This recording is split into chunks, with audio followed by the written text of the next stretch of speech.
Hello and welcome to my channel Aspire Biology Redefined. This channel is aimed to the students appearing in NEET, KVPY or any other medical entrance exam. This channel, in this channel, we will be discussing about the concepts of biology for class 11 and 12, which will allow the students to understand the concepts very deeply so that in any kind of entrance exam, they can excel themselves. We believe if you have will, you have a way, and our duty is to make that way a bit more easier for the students who already are facing lots of challenge due to this pandemic. The channel will discuss about the concepts, PYQs, that is previous year questions, and will also discuss about the generalized questions which may arise in a student's mind, so that students will feel at home with us.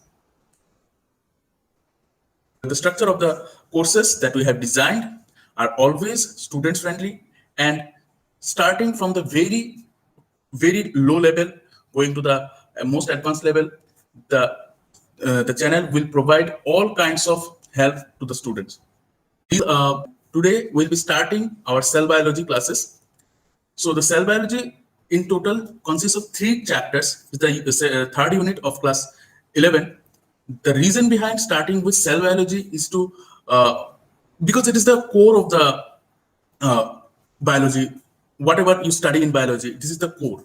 Without knowing about cell, without starting with cell, we cannot basically proceed further. So that's why we are starting from cell biology. It comprises 3 chapters. First chapter is cell, the unit of life, and the second chapter is the cell division, and the third chapter is biomolecules. So this total unit may take a bit longer of a time, but what I believe that this, if any student is good in this chapter, or he or she can understand this chapter well, that will give a huge mileage to their NEET preparations. So today we are starting the first chapter, that is the cell unit, fundamental unit of life. With you, I am your guide, Ashok Kumar Sutradhar. I am pursuing my PhD from Tripura University. So let's get started. So this is the third unit, chapter 1, the structural unit of life. So what is a cell? A cell is a functional and structural unit of life. Now, talking about unit, let's get this example first. I am giving you a 100 rupee note and asking you to bring change of this 100 rupees. But there are 2 conditions. Condition 1 is you have to bring the lowest or the smallest denomination. The smallest denomination. And the second condition is you have to bring at least rupee. Okay. So the first condition is you have to bring the smallest denomination, and the second one is you have to bring at least a rupee. That means what will be the changes? It will be a 1 rupee note, obviously, or note or coin, whatever you say. 1 rupee note and 100 in numbers. So 100 1 rupee note will be you can bring. Okay. Similarly, like hundreds of 1 rupee note makes 100 rupee. If I define functional units,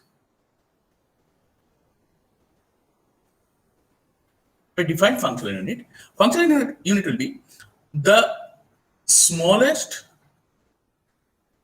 particle which can perform the similar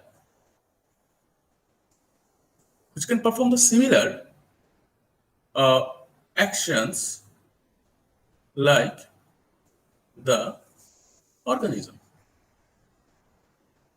Okay. Functional units are called the smallest particle which can perform the similar action like the organism. For example, if we talk about army, okay, army is made up of. Army is a, something, a big organization. It's an organization. Okay, and it comprises number of personnels, right? So all of the personnels, each of the personnels are the functional units. Okay, each of the personnels are functional units. Now, as we already have studied in our class 10, 9 and 10th syllabus, this much it should be clear to everyone. This is very simple to understand. The functional and structural unit of life is called cell. Sladen and Swan, they have given the theory of cell, which you all know as cell theory, which further been rectified by Rudolf Virchow in 1855. Cell theory says all living organisms are composed of cells and products of the cells. That means our body, as we are living organisms, our body is also made up of number of cells. That is said by Sladen, Swan, and Virchow. Second theory states all cells arise from pre-existing cells. Now, this particular theory has a lot of contradictions, because if we believe this theory, then we will having cell theory says all living organisms are composed of cells and products of the cells. That means our body, as we are living organisms, our body is also made up of number of cells. That is said by Sladen, Swan, and Virchow. Second theory states all cells arise from pre-existing cells. Now, this particular theory has a lot of contradictions, because if we believe this theory, then we will having biogenesis, right? Biogenesis means all the cells are made up of or will arise from a pre-existing cell. Now, if we think about our evolutionary concepts, we are, humans, these are all later organisms, but the first organisms were in water, and they did not, this is not the foolproof theory, but it is the most accepted theory that the first living organisms, was made of something non-living thing, okay? And now, proceeding further, how many types of cells are there? There are basically two types of cells. On the basis of the nuclear structure. There are two kinds of cells. First one is the prokaryotic cells, and the second one is the eukaryotic cells. Now, we often may confuse pro with something else. In biology, pro means primitive. Nowadays, we actually abbreviate professionals as pro. We today actually abbreviate professionals as pro, which is maybe correct, but in biology, the concept is primitive means pro, and true or advanced means you. Okay, you may find it in many places like eukaryotic or euchromatin or something like that. Okay, so you will find it many places. Okay, and karyon means nucleus. These are Greek words. Okay, these are Greek words. Nucleus means karyons, and true means means true. So true nuclear cells, that is eukaryotic cell, and prokaryotic means the primitive nuclear cells. Okay. Now, you may ask why nucleus is so much important. Why we give so much of importance to nucleus? The reason behind nucleus is to make the literal meaning of nucleus. The literal meaning of nucleus is the center or the control room. The control room. Nucleus is basically the control room of the cell. It controls each and every function of the cell. It controls its metabolism by making proteins and everything. We'll be discussing it later on. It controls its metabolism, it controls its excretion, it controls it many things. I mean, entirely the nucleus controls the cell entirely. Okay, that's why if the nucleus is of primitive type, if the nucleus is not actually the of same type, so the cells cannot be of the same type, right? So what are the differences? To understand that, we have to know about the components of nucleus. Components of nucleus. Okay, the components are the membrane. Now, the nuclear membrane is also called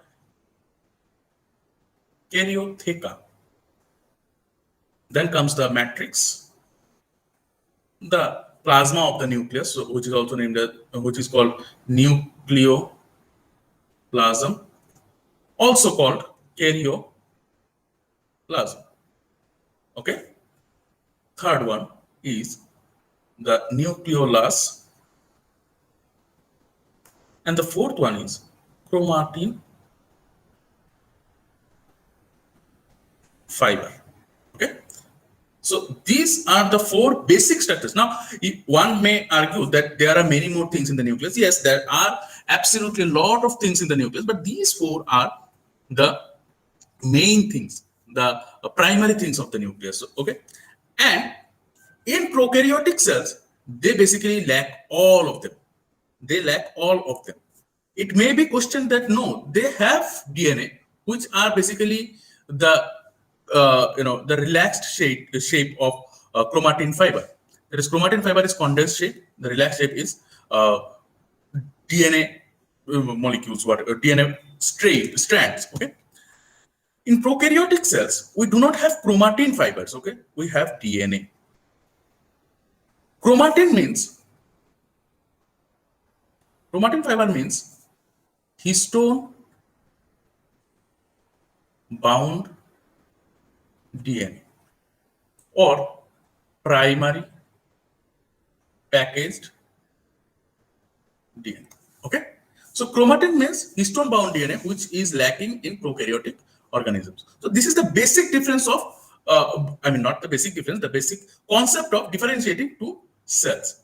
Now, this is the diagrammatic structure of comparing two cells, prokaryotic cells and eukaryotic cells. Eukaryotic cells, although this should be inverse, eukaryotic should be in this left-hand side, prokaryotic should be in right-hand side, otherwise it makes some confusion. Okay, eukaryotic cells, prokaryotic cells. Oh, now this is good. So eukaryotic cells, they comprise, there are 2 to 3 things to understand. First, obviously the nucleus. Second, organelles. Third, envelope. And fourth, these are the 3 most important things which differentiate prokaryotic and eukaryotic cells. In prokaryotic cell, if you see, the nucleus is actually absent. They do not have a nucleus. They do not have a nucleus. Instead, they have the naked DNA. They have the naked DNA. What they do? They have naked DNA, which is also called nucleoid. Okay.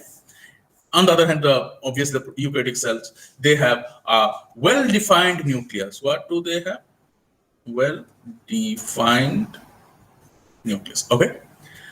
The ribosomes are of 780S in eukaryotics, and ribosomes in prokaryotics, they have 70S. This S is sedimentation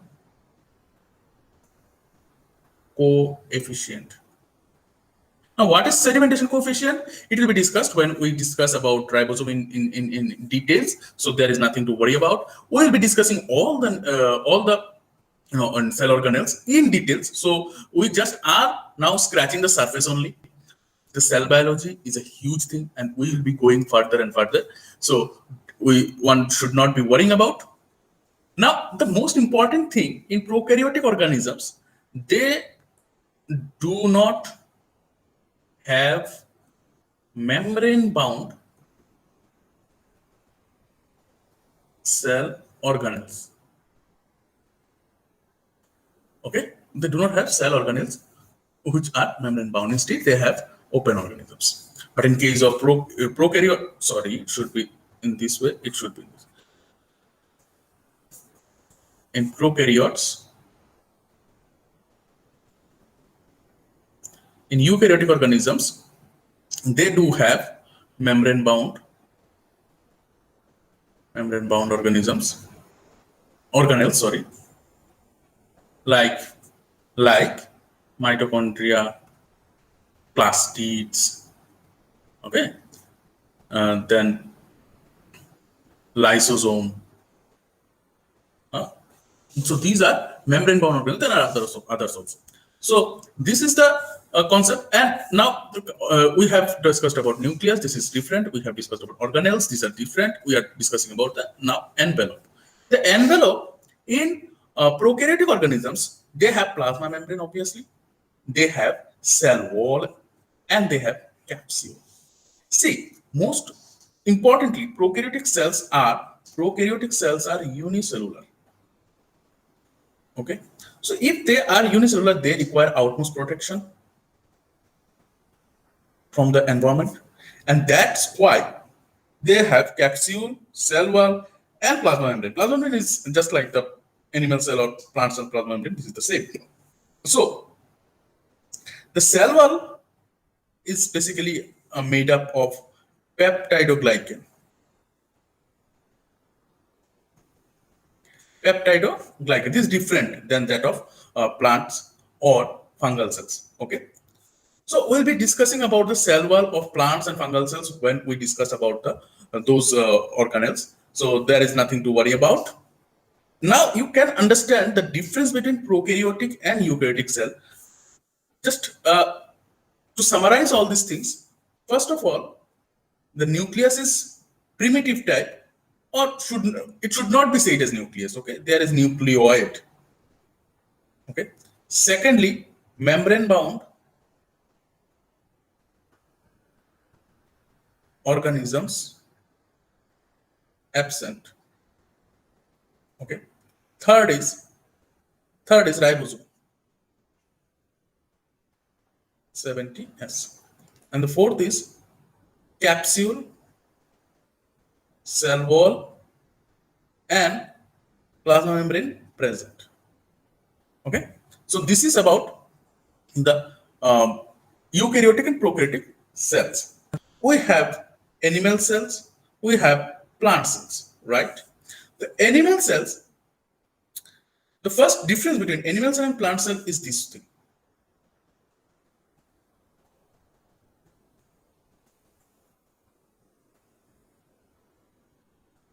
This thing. This is what we call a cell wall. This wall is absent in animals. Sorry, this wall is absent in animals. So animal cell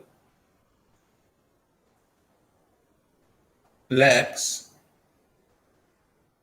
cell wall. Okay, animal cell lacks cell wall. They do not have a cell wall, right? We already know all these things. Just we are revising our studies that we have done in class 9 and class 10. So animal cell do not have cell walls. Plant cells, they do. Animal cells have a specific organelle named as centrosome. Now the centrosome itself is made up of microtubules. Okay, microtubules, they are made up of microtubules. In plant cells, they do not form the microtubules. Plant cells also have microtubules, but they do not form a structure called centrosome. Okay, in plant cells, they have the food making machinery, not preparing, making, because they can make food. They can make food. We often go and cook food, so we should be said as we cook the food or we prepare the food, but we are not making it, right? Because we cannot make food. Plants are the only organisms, not plants only, I mean the plants and some algae, some cyanobacteria, they are the organisms which can make food, who can make food. Okay, and this is the organelle which is associated with making food, and that organelle is called chloroplast. You already know about it. and we will be knowing in details in this chapter. Okay. Chloroplast is actually a kind of plastid. Not us, plants have three kinds of plastids: chromoplastid, chloroplastid, and leucoplastid. So they are associated with photosynthesis. Okay. Now, these plastids are absent in animal cell. They do not have a plastid. Okay. And the third big difference is this. This is the third big difference. These are vacuoles. These are vacuoles. Okay. These vacuoles are bigger in size in case of plant cells and smaller in size in case of animal cells. Very small. I mean, not only small, they're very small in animal cells. Okay. So our next class will be discussing about all these things, starting from the plasma. No, before plasma membrane.